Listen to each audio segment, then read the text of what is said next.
tudo bem? Sejam bem-vindos ao nosso quarto encontro do Seminário de Inteligência Física. Tem sido uma alegria muito grande estar com vocês a cada sábado aqui no nosso canal. E aí, estão gostando? Tem percebido a relevância de cada tema? Então, deixe o seu like, se inscreva no nosso canal e compartilhe esse conteúdo com o maior número possível de pessoas. Eu tenho certeza que vai ser muito legal. E nessa noite, nós temos a alegria de receber, mais uma vez, aqui no nosso Centro de Influência, alguém muito especial. O Dr. Eduardo, que tem especialidade em Clínica Médica, Endocrinologia e mestre em Educação e Saúde. Bem-vindo, doutor. É com o senhor a palavra. Inteligência física, a inteligência 10. Obrigado, Agenor, pela apresentação. Com alegria estamos aqui mais uma vez para avançar um pouquinho, hoje falando sobre a inteligência física e o metabolismo. Como você pode desenvolver essa inteligência a fim de dominar o seu próprio metabolismo? Ouço no consultório com muita frequência as pessoas falando: doutor, meu metabolismo está muito baixo. Eu como pouquinho e mesmo assim eu engordo. Bem, de onde vem essa inteligência física que nós chamamos de inteligência 10? Falamos da outra vez que o psicólogo Gardner criou esse sistema de inteligências múltiplas, mostrando que não era apenas a inteligência matemática e a inteligência verbal que faziam parte da inteligência humana, mas que o ser humano tinha várias inteligências, e existem vários tipos de mente. E ele propôs 9 inteligências, sendo elas a inteligência verbal ou linguística, a inteligência lógico-matemática, nós já falamos da outra vez sobre isso mais detalhadamente, se você assistir o vídeo anterior, você vai saber com mais detalhes. A inteligência visual e espacial, a inteligência musical, a interpessoal, a intrapessoal, a naturalista, as pessoas que gostam dos bichinhos e das plantinhas, e o corporal sinestésico, aquela noção exata de onde está o seu pé, de onde está a bola, para onde você vai, enfim. Depois, 10 anos depois, surgiu o estudo sobre a inteligência emocional. E agora, 20 anos depois, a inteligência corporal. Porque tem pessoas que têm um domínio do seu corpo, ele sabe exatamente o que ele precisa comer, quanto ele precisa comer, que hora que ele precisa dormir, para conseguir manter a sua saúde física, manter o seu corpo em ordem. Isso pode ser herdado, pode ser ensinado e pode ser aprendido. Então, durante esse seminário, você vai observar aonde os seus pais erraram no desenvolvimento da tua inteligência física e onde você pode atuar para desenvolvê-la e para controlar o seu metabolismo. Existe uma revista sobre sucesso, foi feito um estudo muito grande para ver o que as pessoas consideravam como sucesso. E uma coisa interessante, mostrou que a grande maioria, quase 60%, achou que sucesso era ter uma boa saúde. E um trabalho agradável veio em segundo lugar com 49%. E pasmem vocês, você ter um carro luxuoso e ter uma casa luxuosa vieram na sequência em 2% e 1%. Infelizmente, muita gente pensa que ter sucesso é ter uma conta gorda no banco, ter um carro último tipo na garagem e uma casa linda, mas pense bem que não é. Realmente, a saúde é o principal fator de sucesso, porque, como diz alguém, tendo saúde, a gente corre atrás. Então, é isso mesmo, saúde, você ter esse controle do seu metabolismo é uma coisa bastante importante. Então, como você pode controlar o seu metabolismo? Esse metabolismo baixo que engorda, que faz a pessoa ganhar peso, essas alterações metabólicas que levam colesterol lá para cima, que trazem também triglicerídeos lá para cima e que levam à resistência insulínica, que acaba causando diabetes também. Então, nós vamos ver nesta apresentação aí. Eu gostaria de só relembrar alguns aspectos que nós mencionamos na questão hormonal. Quando nós falamos de obesidade, a inteligência física e os hormônios, nós falamos da melatonina, nós falamos da grelina e nós falamos também da leptina, o hormônio que engorda, o hormônio que emagrece, o hormônio que controla o apetite. E uma das coisas que nós mostramos foi o perigo da obesidade, mostrando que essa obesidade na cintura é que é perigosa. Se você tem uma obesidade só do quadril para baixo, tudo bem, mas a barriguinha avantajada é muito perigosa. Pode passar então o próximo? Então, eu vou mostrar para vocês, antes de falar sobre essas orientações que nós passamos, eu quero dar uma relembrada em 3 aspectos principais. Tá? Então, o metabolismo, ele é constituído por 3 vertentes. Mas o que é esse tal metabolismo? Sabem que todas as nossas células trabalham e se alimentam. Todos os tecidos precisam de nutrição, eles gastam energia também. Todos os órgãos internos. Então, o metabolismo nada mais é do que a soma total da energia que o seu corpo gasta e daquela que ele recebe através da alimentação, do ar, do sol e assim por diante. Então, você tem o ritmo metabólico baseado nisso, nessa despesa, nesse gasto e no ganho de energia, ficou claro? E o metabolismo, ele tem 3 vertentes. A primeira vertente do metabolismo é o metabolismo basal. O metabolismo basal representa a maior parte do nosso gasto de energia. E eu digo para vocês, o metabolismo basal é muito difícil você mexer nele, porque você herdou isso aí. E eu mencionei, quem tem um dos pais obesos tem 40% de chance de ser obeso, quem tem ambos os pais obesos tem 70% de chance de ser obeso, mas mesmo assim não precisa ser obeso. O metabolismo basal que ele herdou, ele pode compensar com as outras 2 vertentes que nós vamos falar do metabolismo. Bem, o metabolismo número 2, ou a segunda vertente do nosso gasto de energia, é o metabolismo dos alimentos.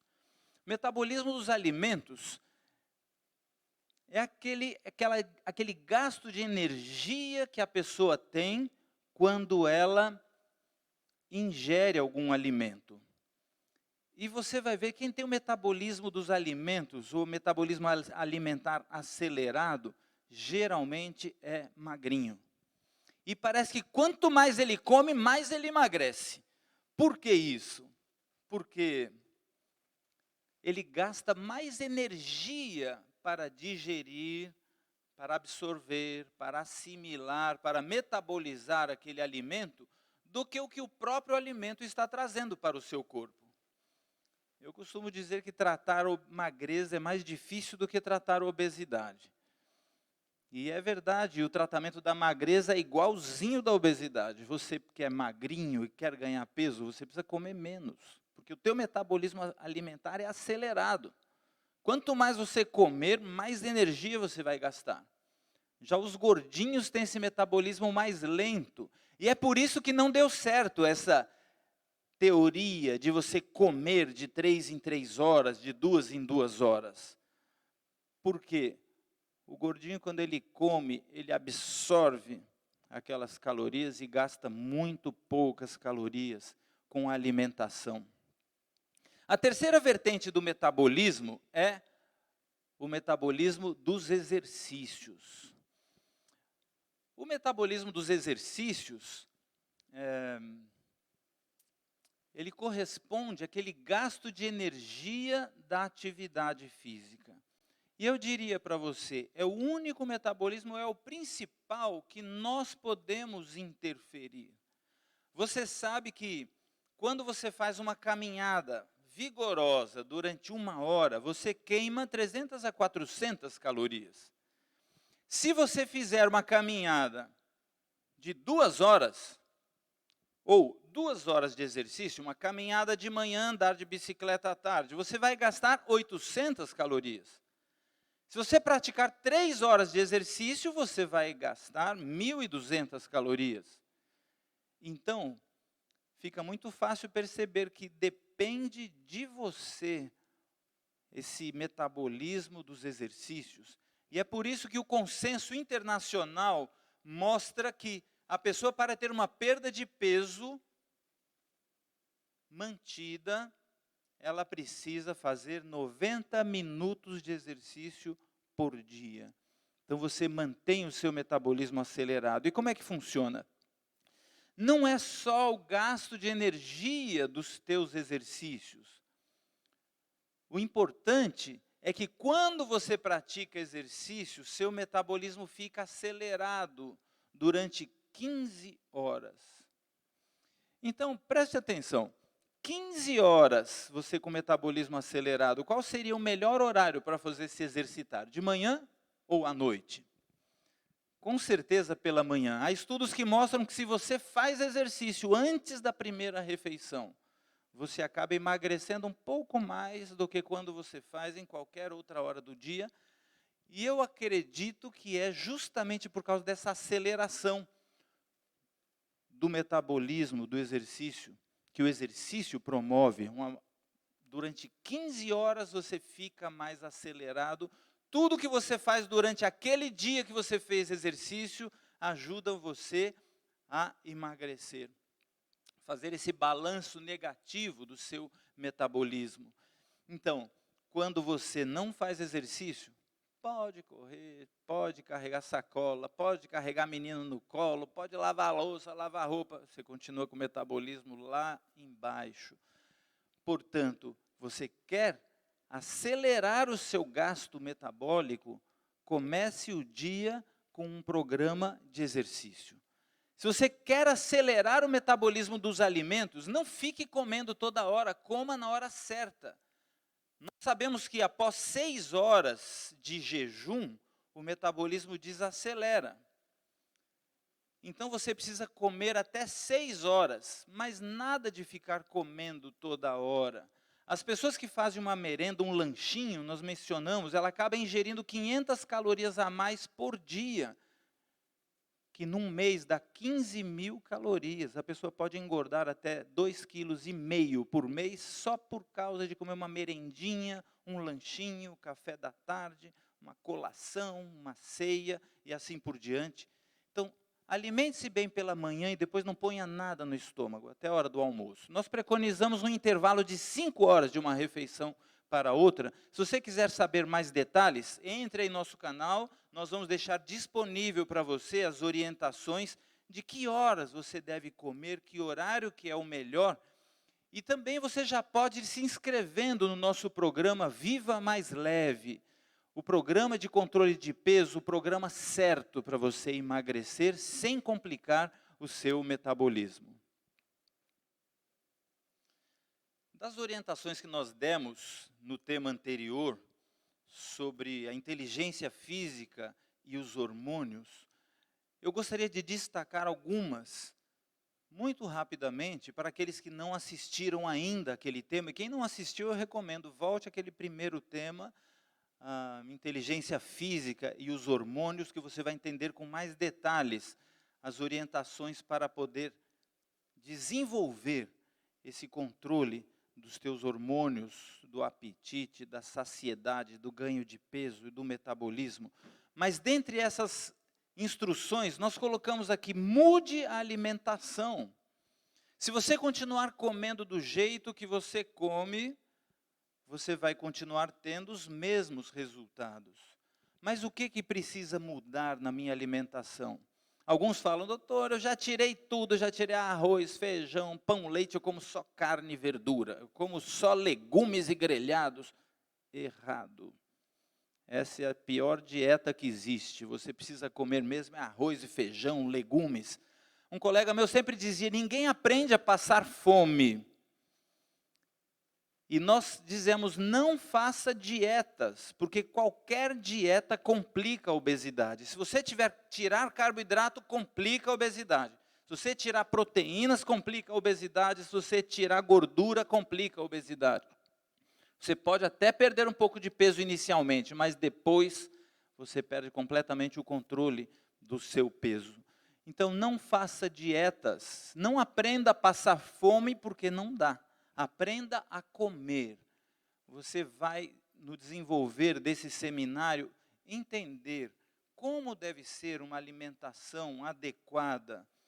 E você vai conseguir devagarinho ir mudando, tirando aquelas coisas que prejudicam e introduzindo as coisas que você precisa para manter o seu corpo de uma forma inteligente, saudável. O segundo ponto era fazer exercícios. O exercício físico é fundamental, eu acabei de falar como ele gasta energia e ainda acelera o metabolismo. O terceiro era evitar as dietas drásticas. Não existe, sabe, uma dieta, aquelas que saem na revista. Fulana fez isso e secou 20 quilos em uma semana. Não cai nessa, nem compra essa revista. Devia ser até proibido certas publicações, porque não é assim que acontece. Se você passar fome, fizer uma dieta insuficiente, você não emagrece, você enfraquece. Depois nós vamos falar um pouquinho mais sobre isso. Mas ainda falando sobre a inteligência física e o metabolismo, uma outra doença metabólica que complica a vida das pessoas é a tal da diabetes.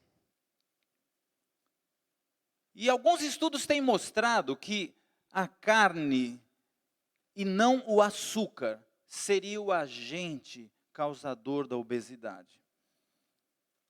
Seria o agente causador das doenças metabólicas. Seria o agente causador de resistência à insulina, que é o problema básico que leva ao diabetes.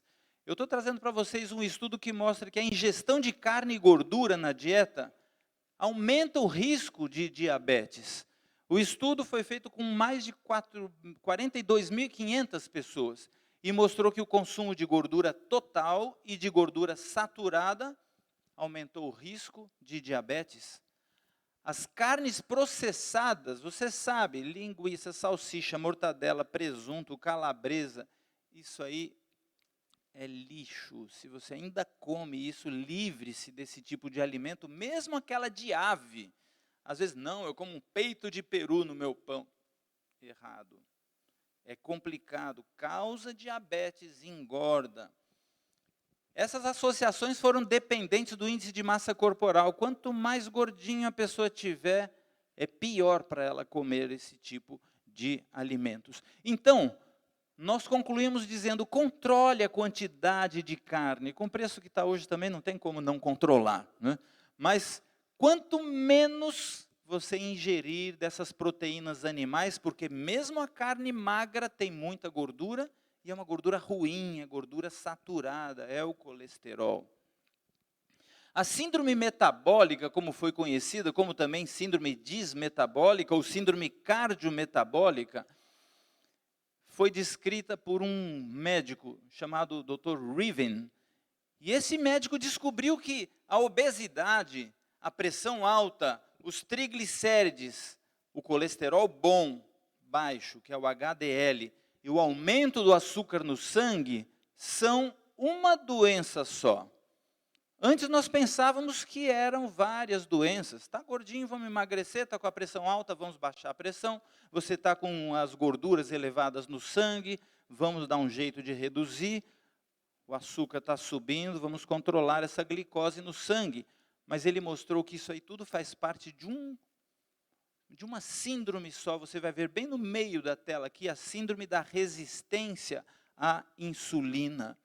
Então, como é que acontece isso? A resistência insulínica é terrível, porque ela é a causa dessa síndrome metabólica, que é a síndrome que mais mata no mundo.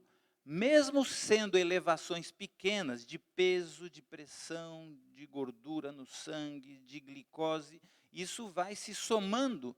E como é que funciona isso? A insulina é um hormônio produzido pelo nosso corpo, aqui atrás do estômago, um órgão chamado pâncreas. E o que faz essa insulina? A insulina é como se fosse uma chave que vai abrir as células para que ela receba a glicose, que ela receba o alimento. Praticamente tudo que nós comemos se transforma em glicose, se transforma em alimento para a nossa célula. Mas quando a pessoa desenvolve a resistência à insulina está lá, mas ela não consegue abrir a célula. Então essa glicose também não entra na célula adequadamente, então ela começa a subir no sangue. E o pâncreas, para compensar essa subida, começa a produzir mais insulina. E esse excesso de insulina faz a pessoa engordar. Esse excesso de insulina vai aumentar a pressão, a retenção de líquido, edema, inchaço. Esse excesso de insulina vai esgotar o pâncreas mais cedo. Nós sabemos que a quantidade de insulina produzida por uma pessoa, ela é determinada geneticamente, a quantidade que ela vai produzir na vida. Então, a pessoa que come muita gordura, que come doce, que usa bebida alcoólica, que toma café, todas as bebidas cafeinadas, tudo que agrava a resistência insulínica, ela está esgotando o seu pâncreas mais cedo. Ela vai se tornar diabética mais jovem. Então, é muito importante você poupar o teu pâncreas. Depois nós vamos dar no final umas dicas de como você faz para poupar o teu pâncreas, para poupar esse hormônio, a insulina, tão importante. Mas veja agora esse quadro mais completo da síndrome metabólica. Você tem ali a obesidade. Tanto estar gordo quanto comer gordura alteram a resistência, a sensibilidade à insulina. Aquele slide que estava mesmo, por gentileza, o quadro completo, isto.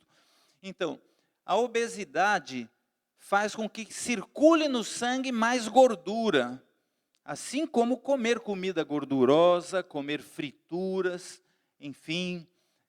O que acontece quando circulam as gorduras no sangue? Esses ácidos graxos, eles aumentam a pressão arterial por um lado, elevam triglicerídeos pelo outro e abaixam o colesterol bom, aquele que te protege. E essa elevação de gorduras livres causam a resistência à insulina. Então, a gordura, eu costumo dizer, é pior do que o açúcar ainda. Todo mundo tem medo do açúcar e dos doces e tem que ter medo mesmo. Isso foi feito para usar com extrema moderação. A questão do açúcar e dos doces.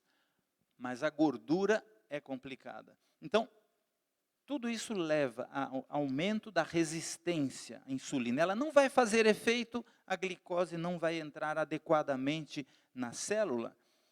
Então a glicose sobe, acompanha nesse quadro aqui. Obesidade, ácidos graxos livres, resistência insulínica, a glicose aumenta e isso leva ao diabetes do tipo 2, que é o diabetes do adulto, o diabetes do obeso. A pressão alta também é um fator de risco, triglicerídeos alto é outro, colesterol bom é outro, que levam ao que é a doença cardiovascular. Então, quem tem resistência à insulina, ou desenvolve a resistência à insulina, está correndo um sério risco. A gente considera isso um alto risco. A pessoa que tem 3 fatores de risco, ela tem um alto risco. E quem tem resistência insulínica é considerado os 3 fatores de risco. Vai mexer com a pressão, vai mexer com a glicose, vai mexer com as gorduras no sangue. Nós vemos nesse próximo slide um baixinho que eu trouxe para vocês verem, que é o protótipo da pessoa que tem a síndrome metabólica. Veja que os bracinhos dele são normais. Você vai ver que as perninhas dele são normais. O tórax dele é normal. Mas a barriguinha. Então, essa gordura abdominal é um sinal de resistência à insulina, de síndrome metabólica. Essa pessoa acompanha aí, a obesidade abdominal. Ela desenvolve a intolerância à glicose e ao diabetes, e leva ao diabetes, a hipertensão arterial, aumenta triglicerídeos, abaixa o colesterol bom, leva a derrames, AVC, doença coronariana e infartes, vai ter aneurismas e insuficiência vascular periférica, edema, varizes. Esta é a pessoa de risco. Então eu recomendaria a você, como eu recomendei no primeiro tema, meça a tua circunferência abdominal. Você pode, no final desse vídeo, pegar em casa uma fita métrica e passar aqui, a nível da cicatriz umbilical, você passa a fita numa linha reta, não é naquela parte fininha da cintura das mulheres, não, é bem no nível do umbigo, pegando aquele pneuzinho. E você vai medir. Se você estiver de 95 para baixo, o homem, e a mulher de 85 para baixo, você está bem. Se estiver acima, tem gordura sobrando nessa barriguinha, dá um jeito de desaparecer com ela. Muito bem, você entendeu como é que funciona o metabolismo, né? Como é que funciona esse metabolismo dos carboidratos, o metabolismo da glicose, a insulina, etc. Então, quais seriam as metas que uma pessoa deveria atingir para que ela estivesse equilibrada, estivesse com a sua saúde metabólica boa? A primeira coisa é a pressão arterial, que tem que estar controlada. Não pode passar de 130 por 85, ou como dizem, 13 por 8,5. O colesterol ruim, que é o LDL, ele deve estar abaixo de 100, no máximo até 130. Os triglicerídeos não podem passar de 150. E a glicose deve estar entre 65 e 99. Depois que você come, 2 horas após, não pode passar de 140. O seu índice de massa corporal, o IMC, que nós já mostramos como você faz para medir no tema anterior, ele deve estar abaixo de 25 quilos por metro quadrado. O fumo tem que ser eliminado, não tem jeito. Hoje em dia, a gente tem remédios que ajudam a deixar de fumar, que tiram a vontade de fumar. Se você tem interesse, se inscreva aqui no canal e solicite as instruções para você deixar de fumar. Nós vamos desenvolver aqui também um programa que você pode vir aqui e receber todas as instruções e medicamentos para conseguir se livrar desse vilão da saúde, que é o tabagismo. E o programa de exercício é, no mínimo, 30 minutos todo dia, 5 a 6 vezes por semana. Você pode também solicitar para nós essas metas, não precisa decorar todas, mas você pode solicitar e a gente vai estar enviando para vocês. E como é que é feito o diagnóstico do diabetes, no caso, que já é a complicação dessa resistência à insulina? O diagnóstico do diabetes é quando essa glicose atinge 126 em jejum.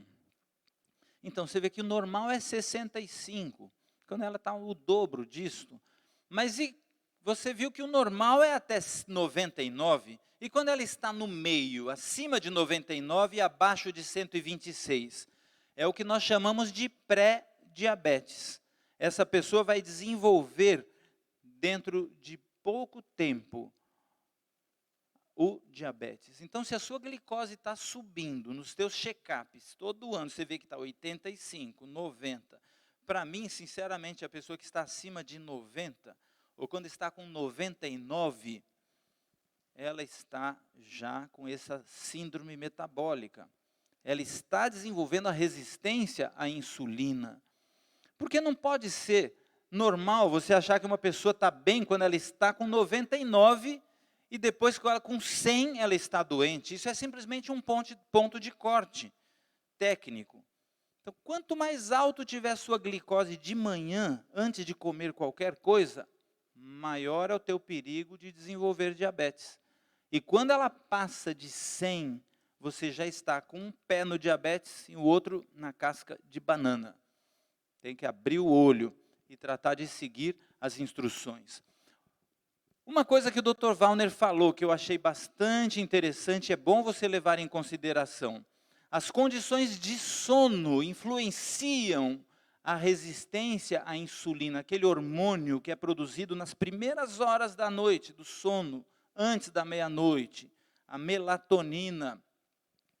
Em indivíduos com hábitos noturnos, evidenciou-se uma diminuição na produção dessa melatonina. E essa condição, ela está associada com dificuldade de conciliar o sono, com a depressão e com a síndrome do comer noturno. ela modifica os hábitos alimentares. Dormir mal desenvolve a resistência à insulina. Um outro estudo que pode deixar alguns tristes é sobre a cafeína e o diabetes do tipo 2. A cafeína tem demonstrado reduzir a sensibilidade do corpo à ação da insulina e aumenta a glicose no sangue. Eu tenho atendido muitos pacientes que têm um diabetes de difícil controle. E quando eu vou perguntar sobre os seus hábitos, ele toma cafezinho o dia inteiro. Enquanto eu estiver na garrafa, ele vai tomando. Quando nós trocamos esse café por uma outra bebida, o que acontece? O diabetes controla, que é uma maravilha. Não queremos aqui tirar o prazer de ninguém, mas o nosso papel é mostrar para você o que acontece. Realmente a cafeína complica a obesidade, a cafeína complica a resistência à insulina, complica o seu metabolismo. Apesar de existir uma propaganda dizendo que ele é energético, não contém energia nenhuma. Cafeína que está presente no café, nos refrigerantes, nos chocolates, no mate, no chimarrão. A cafeína traz esse problema. Ela causa resistência à insulina. E o pior, ela prejudica o sono, a liberação da melatonina, os picos de sono profundo que o Dr. Wallner falou. E a pessoa, quando não dorme bem, ela no outro dia vai ter modificado os seus desejos, o seu comportamento alimentar. Então, como eu ia dizendo, não é energético não, a cafeína é um estimulante. Ela manda uma mensagem para as suprarrenais e essas glândulas que estão aqui em cima dos rins jogam no sangue hormônios do estresse, adrenalina e cortisol. E ambos aumentam o açúcar no sangue, aumentam a pressão arterial, causam complicações cardiológicas também. O importante é nós sabermos que o diabetes pode ser prevenido. Eu trouxe para mostrar para vocês um estudo que ficou muito famoso, chamado Diabetes Prevention Program Study. Esse estudo mostrou que a pessoa pode prevenir o diabetes. Se você não é diabético ainda, mas a glicose já está subindo, já está a caminho do diabetes. Se você tem familiares diabéticos, você precisa entrar nesse programa. O que esse estudo mostrou? Eles pegaram um grupo de 3.200 pessoas que já estavam com o pé no diabetes, é o que a gente chamou de pré-diabetes. E eles randomizaram ou separaram esses 3.200 pacientes em 3 grupos. Um grupo receberia placebo. O que é placebo? É aqueles comprimidos de farinha, mas ele não sabia que o comprimido dele não tinha nenhum princípio ativo. O outro grupo, ele recebeu metformina, que é o medicamento mais usado para o controle do diabetes do adulto, do diabetes obeso, porque ele ajuda a vencer a resistência à insulina. Apesar de ser um comprimido enorme, o efeito dele é suave. E o terceiro grupo era um grupo que passava por uma intervenção só no estilo de vida, não tomava remédio nenhum. E que mudanças eram essas no estilo de vida? Ele teria que reduzir 7% apenas do peso corporal. Então, um indivíduo que tinha, por exemplo, 100 quilos, ele teria que baixar 7 quilos. Não é um alvo inalcançável, é um alvo tranquilo. Ele teria que fazer pelo menos meia horinha de exercício todo dia, 5 dias por semana. Olha, meia hora de exercício, emagrecer 7 quilos. Sabem o que aconteceu? Veja bem, o que vocês acham que conseguiu prevenir o diabetes melhor? A pessoa que tomou comprimidos de farinha, mas continuou com o estilo de vida, que tomou o comprimido de metformina, mas continuou com a sua vida antiga, ou aquele que passou por essa mudança pequena no estilo de vida, de emagrecer um pouco e começar um programa de exercício? Você acertou. Essas simples modificações no estilo de vida reduziram em 58% a evolução do pré-diabetes para o diabetes. Então, estilo de vida ou medicação? O que é mais importante? Muitas pessoas queriam realmente, doutor, não tem um comprimido, eu quero um daqueles bem poderosos para baixar o meu peso, para baixar a minha glicose.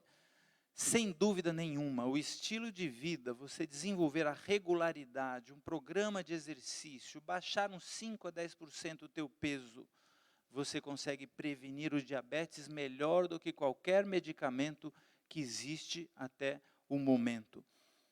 Foram feitos estudos mostrando essas orientações que nós estamos dando a vocês, as pessoas que seguem e as que não seguem. Veja aí na tela os óbitos. Durante 9 anos de acompanhamento, as pessoas que seguiram essas orientações que você está recebendo e as pessoas que não seguiram. Você vai ver que as pessoas que seguiram 7 desses hábitos, a mortalidade está lá embaixo. As que seguiram apenas 3 desses hábitos, olha o nível de mortalidade em 9 anos. Então, realmente, a prevenção, como nós sabemos, vale mais. 1 grama de prevenção vale mais do que 1 quilo de tratamento. Muito bem, a essas alturas você já deve estar morrendo de medo de pegar essa tal resistência à insulina. Ou se você já sentiu que faz parte da sua vida hoje essa resistência insulínica, aonde você precisa atuar para solucionar este problema? Então, eu quero mencionar para vocês 4 coisinhas simples que ajudam você a evitar de desenvolver a resistência insulínica e a vencer também a resistência à insulina. Bom, o primeiro causador de resistência à insulina, o primeiro causador é genético. Você não desenvolveria resistência à insulina e nem diabetes se você pudesse escolher quem seriam teu pai e a tua mãe. Mas como não dá para escolher quem vai ser os nossos pais, você às vezes já herdou essa carga genética, então você precisa correr atrás do prejuízo. Então, a primeira causa é genética. E vale o mesmo princípio que nós mencionamos para a obesidade. Não é porque você tem pais diabéticos que você precisa ser diabético. Nós já vimos que é possível você prevenir. O seu risco é maior, os seus cuidados terão que ser maiores se você já tem essa propensão genética. A segunda causa de resistência à insulina, gente, é a obesidade, estar acima do peso. Como eu falei para vocês logo no início desse tópico, quando você está gordo, ou quando você come gordura, você desenvolve a resistência à insulina. Como é que a gente sabe disso? Porque a diabetes tipo 2, ela afeta os gordinhos. 90% dos diabéticos são obesos. Então tem uma correlação muito íntima entre a obesidade e o diabetes. Então procure rapidamente buscar um esquema que o teu peso, ao invés de ir subindo, subindo, subindo, possa estar descendo, descendo e descendo. O terceiro causador de resistência à insulina é o sedentarismo, a falta de exercício físico. Durante o exercício físico, as células se abrem para receber glicose independente da ação da insulina. Olha que maravilha. Eu digo para os meus pacientes diabéticos, olha, se eu fosse diabético, eu faço exercício todos os dias pela manhã, uma caminhada, mas se eu tivesse diabetes, eu ia fazer 2 vezes, de manhã e de tarde. Porque não tem coisa que melhora mais o diabetes e a sensibilidade do corpo à glicose do que o exercício físico. Porque a inatividade, o sedentarismo, trava o funcionamento do nosso corpo para os hormônios, não é somente para a insulina. Outros hormônios são afetados e deixam de funcionar na pessoa sedentária, a pessoa que não faz exercício físico. Então nós vimos 3 níveis já causadores da resistência à insulina. Primeiro, familiar, genético. Lembre, o segundo, nós falamos sobre a obesidade, sobre o excesso de peso. E o terceiro seria sobre a falta de exercício físico. E qual seria o quarto?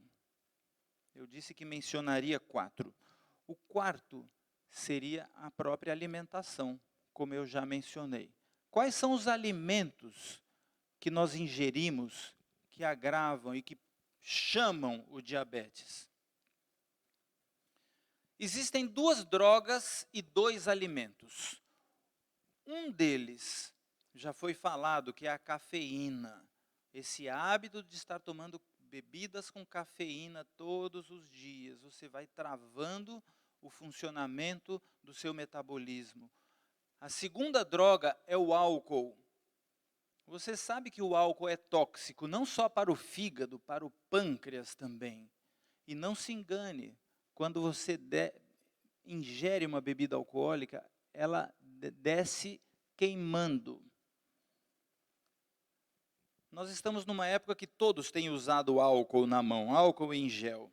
E se você ver a minha mão, você vê que ela está descascando. É de tanto álcool que você vai colocando na mão, atendendo as pessoas, e precisa passar álcool em gel até para colocar a mão nas pessoas. Depois que colocou a mão de novo, você precisa tirar novamente, usar novamente o álcool. O álcool, ele é tóxico para as células. Toda célula que entra num contato com o álcool, entra num processo de degeneração e de morte.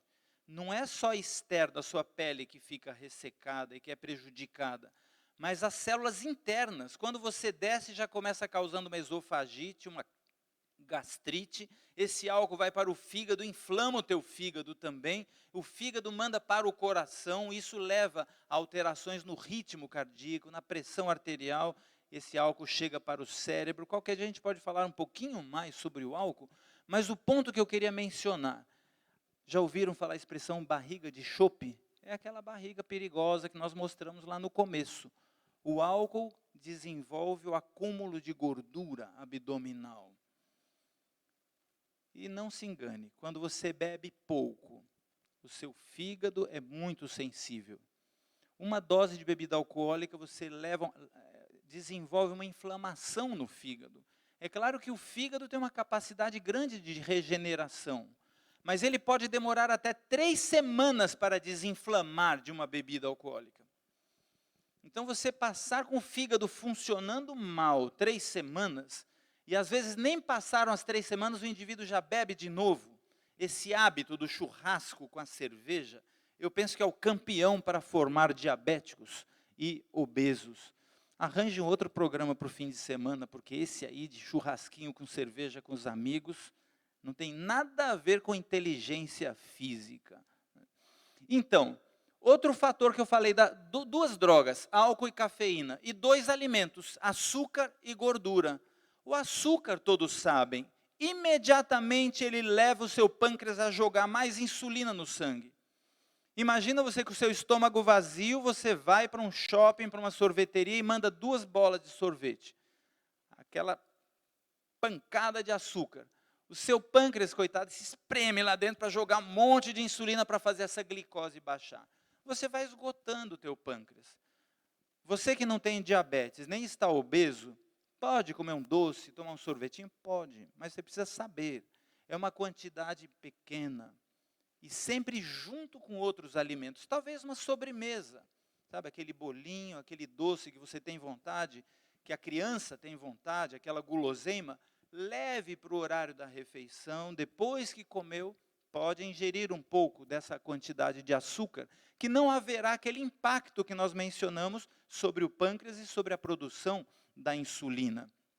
Então eu vou passar a mostrar para vocês rapidamente algumas orientações básicas para você vencer a resistência insulínica ou para evitar a resistência insulínica. E se você tem diabetes e não consegue se controlar, você pode se inscrever aqui também conosco, o Bem pelo Bem. O programa se chama PROCAD, é o Programa de Controle Avançado do Diabetes, para aqueles que não conseguem controlar. Aqui você vai aprender mesmo como controlar o seu diabetes, deixar essa glicose de jejum abaixo de 100, glicose pós-prandial abaixo de 140. Então, baseado em tudo que nós falamos, eu vou passar algumas orientações básicas e você vai prestar atenção como é que está o teu estilo de vida, o que você pode fazer para incrementar, para melhorar ainda mais. A primeira coisa que eu mencionei é a inatividade, o sedentarismo. Desenvolva um programa de exercício físico, mas se o teu peso está muito alto, não pode ser caminhada nem um exercício de impacto. Eu sugeriria para você fazer bicicleta ou piscina ou academia. Um professor, um educador físico pode te orientar quais exercícios você pode fazer sem prejudicar as suas articulações. A segunda coisa, tenha uma dieta baixa em calorias. Fuja da gordura, como o diabo foge da cruz. Então, manteiga, margarina, maionese, requeijão cremoso, creme de leite, coisas fritas, carne gorda. Você tem que mudar esses hábitos. Arranje outra coisa para colocar no pão. Minha esposa está terminando um livro intitulado O que eu vou pôr no pão? Já que essas gorduras não prestam. Muito interessante, fique atento, qualquer hora dessa vai sair e eu vou pedir para ela fazer uma entrevista aqui também, falando sobre o livro, para você colocar coisas deliciosas no pão, mas que não sejam gordura.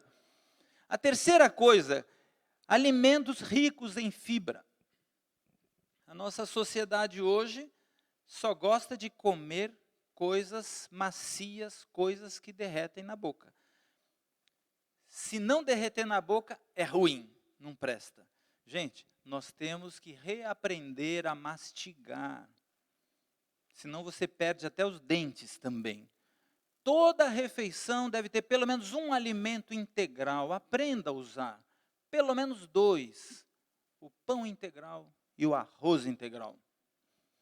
O pão representa, na verdade, os alimentos que vêm do trigo. Então, tudo que vem do trigo, se você tem essa tendência para obesidade, para resistência insulínica, para diabetes, aprenda a usar somente o trigo integral. O pão integral, bolacha integral, torrada integral, macarrão integral. Você encontra com facilidade no comércio essas coisas para fugir daquele trigo branco e dessas farinhas. A farinha de tapioca e a farinha de mandioca também, são 2 farinhas que funcionam como o açúcar, elas liberam a insulina. Então, vai muito devagar com as farinhas, tá ok? Exercícios físicos regulares, nós já mencionamos, deve ser numa base diária. Se você está muito limitado, você pode começar fazendo apenas 10 minutos. 10 minutos depois do café da manhã, 10 minutos depois do almoço, 10 minutinhos depois do jantar. Mas garanta um peso saudável. Vai atrás de arrumar essas coisas e se você seguir direitinho as recomendações que nós estamos dando, você vai perceber que o teu peso vai pegar essa curva para baixo. As mudanças têm que ser permanentes no estilo de vida. Tá? Não pode ser uma mudança, não vou fazer agora uma dieta, vou seguir rigorosamente o que o Dr. Eduardo Clajo está me ensinando, e daí, assim que eu emagrecer, assim que eu controlar o açúcar, eu volto a comer do jeito que eu comia antes. Não dá certo. Você precisa fazer mudanças definitivas. Ver o que está errado. Você come demais? Você come fora de hora? Existe algum produto que é o seu inimigo, que você substitua isso, modifique isso, garanta um peso saudável, essa mudança permanente no estilo de vida. O certo é que, quando nós não controlamos o nosso alimento, quando nós não desenvolvemos essa inteligência física, é o tudo, como vocês já perceberam, a hora que você vai dormir, a quantidade de exercício, a hora que você vai comer, a hora que você bebe água, enfim, as coisas vão complicando. E vocês sabem que a resistência insulínica, o final dela é o diabetes, e o final do diabetes são as complicações diabéticas. Quais as complicações mais frequentes? A impotência sexual. Se você não tratar, você não quer abrir mão de alguns alimentos, você vai perder esse prazer. Se você não quer largar a loira, você vai ficar sem a morena depois também. Então, faça essas mudanças, você sabe que a nossa felicidade depende do nosso estilo de vida. Quando você dorme bem, se alimenta bem, faz exercício, parece que tudo na vida fica gostoso, felicidade está diretamente ligada ao jeito de viver. Então não pense que você parar de fumar, que você fugir das gorduras, ou reduzir o açúcar, ou desenvolver um programa de... Você vai perder a tua felicidade, a vida vai ficar muito chata. É bem o contrário. O teu cérebro vai dizer isso para você, para tentar fazer você desistir. Mas você precisa ter essa convicção e você mesmo repetir para o teu cérebro que não é assim. Aí que você vai conseguir ser feliz e se sentir bem. Aquelas complicações do diabetes que prejudicam a visão. O diabético ele vai dormir enxergando e acorda cego no dia seguinte. A maior causa de insuficiência renal terminal, aquela que precisa fazer diálise, é o diabetes também. O infarto, 4 vezes mais na pessoa que tem resistência à insulina. Então, essas complicações são perfeitamente evitáveis. Se você deixasse a sua glicose quietinha, seu metabolismo arrumadinho, mesmo sendo diabético, mesmo tendo pais diabéticos, você não complica o diabetes. Não vai perder a visão, não vai ter infarto, não vai desenvolver a insuficiência renal. E eu conheço pessoas que têm esse problema e lidam como se ele não existisse. Estão acima do peso e lidam como se isso fosse normal. Às vezes eu pergunto, quantas dietas você já fez? Ah, doutor, nunca fiz. Eu gosto de ser assim, pesado. Quando eu chego, ó, legal, cheguei, tem presença. Né? Como assim, gente? Você precisa organizar melhor isso. Eu gosto muito da Bíblia. Independente de igreja, todos os dias eu leio um trecho desse livro. E num dos estudos que eu fiz da Bíblia, eu vi que ela tem mais de 1000 textos falando sobre saúde. Então eu sou fã número 1 dos textos sobre saúde desse livro, e nas minhas falas eu sempre vou trazer uma pérola para você. A que eu trouxe hoje está em Provérbios. O sábio Salomão escreveu: o prudente vê o mal e esconde-se, mas o insensato passa adiante e sofre as consequências. Seja prudente, desenvolva a inteligência física. Muito obrigado, doutor Eduardo, pela excelente explanação. É realmente muito importante nós controlarmos melhor as coisas da vida.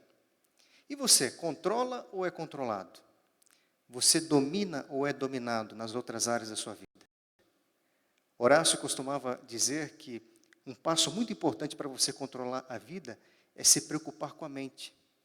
Tanto que ele dizia o seguinte: controle a sua mente ou ela controlará você. E aí, você tem praticado isso aí na sua vida? Um passo relevante nessa direção está na Bíblia. Em Colossenses capítulo 3, versículo 2, diz assim: pensai nas coisas lá do alto, não nas que são aqui da terra. Não gostaria você nessa noite de investir mais tempo nas coisas do alto, de pensar mais no céu, em Deus? Eu tenho certeza que você vai se surpreender. Se esse é o seu desejo, feche os olhos e nós vamos orar ao nosso Deus. Querido Deus, onipotente Pai, o nosso grande sonho nessa noite é controlar melhor a nossa vida, pensando mais nas coisas do alto do que nas coisas aqui da terra. Que o Senhor possa abençoar cada pessoa, cada família que nos acompanha nessa noite. É a nossa prece, em nome de Jesus. Amém. Muito bem. Se você tem o desejo de conhecer mais profundamente os assuntos abordados aqui nessa noite, entre agora mesmo em contato com o nosso time do Centro de Influência Bem pelo Bem. Ou acesse o link na descrição aqui do vídeo. Será um prazer lhe atender. É importante salientar que, além dessas temáticas, nós temos vários outros cursos aqui gratuitos no nosso Centro de Influência. Vai ser muito legal estar com vocês. E o nosso programa vai se encerrando por aqui. Eu sou o pastor Agenor Simões e esse é o seu Centro de Influência Bem pelo Bem. Até semana que vem.